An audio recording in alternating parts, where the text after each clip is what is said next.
الحمد للہ کفا والصلاة والسلام علی محمد النبی المجتبی وعلی آلہ واصحابہ وازواجہ وذریاتہ واہل بیتہ نور الہدی اما بعد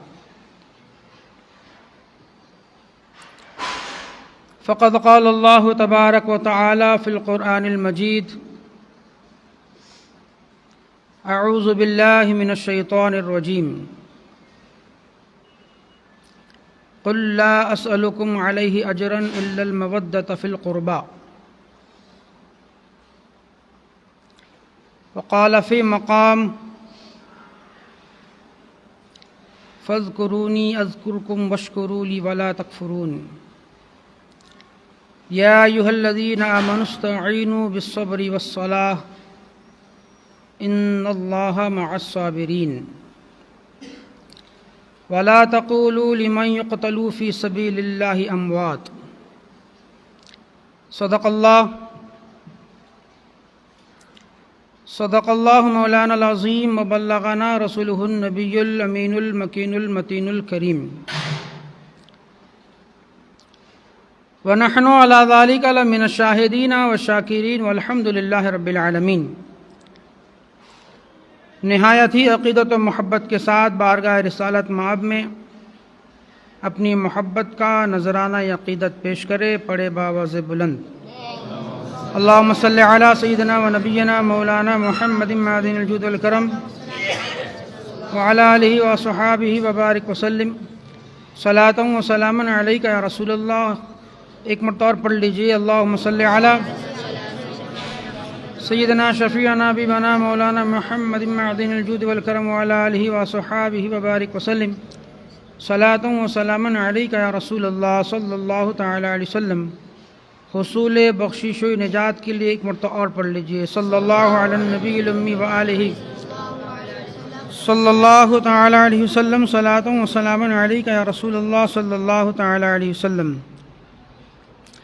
اعلیٰ حضرت امام عشق و محبت امام احمد رضا خان فاضل بریلوی علیہ رحمۃ الرحمن ارشاد فرماتے ہیں، صبح طیبہ میں ہوئی بٹتا ہے باڑا نور کا، صبح طیبہ میں ہوئی بٹتا ہے باڑا نور کا، صدقہ لینے نور کا آیا ہے تارا نور کا، اور تیری نسل پاک میں ہے بچہ بچہ نور کا، تیری نسل پاک میں ہے بچہ بچہ نور کا، تو ہے عین نور تیرا سب گھرانہ نور کا، اور آب تطہیر سے جس میں پودے اگے،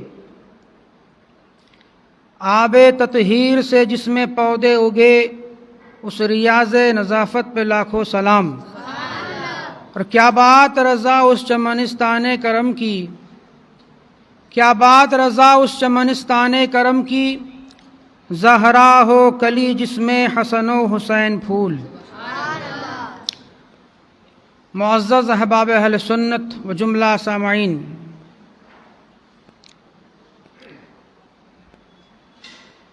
بڑی خوشی اور مسرت ہوئی کہ الحمدللہ یہ جو مہینے کا پروگرام ہو رہا ہے، ہر مہینے میں ایک تاریخ کو، بحمدی تعالیٰ میرے خیال میں یہ 1 سال پورا ہو گیا۔ قریب 1 سال سے یہ پروگرامات ہر مہینے کی 1 تاریخ کو، یعنی مہینے میں کسی 1 تاریخ کو ہوتا آیا ہے، اور بڑے خوش نصیب ہے اور مبارکبادی کے لائق ہے جملہ اراکین جامع مسجد، اور خصوصاً رفیق گرامی حضرت العلام حضرت مولانا عبد المتین صاحب قبلہ، کہ ان کی کوششیں اور یہاں کے اراکین کی محنتیں، کہ جہاں محفلوں میں آج لوگوں کو بار بار بلانے کی، اعلان کرنے کی، رکشہ گھمانے کی ضرورت پڑتی ہے،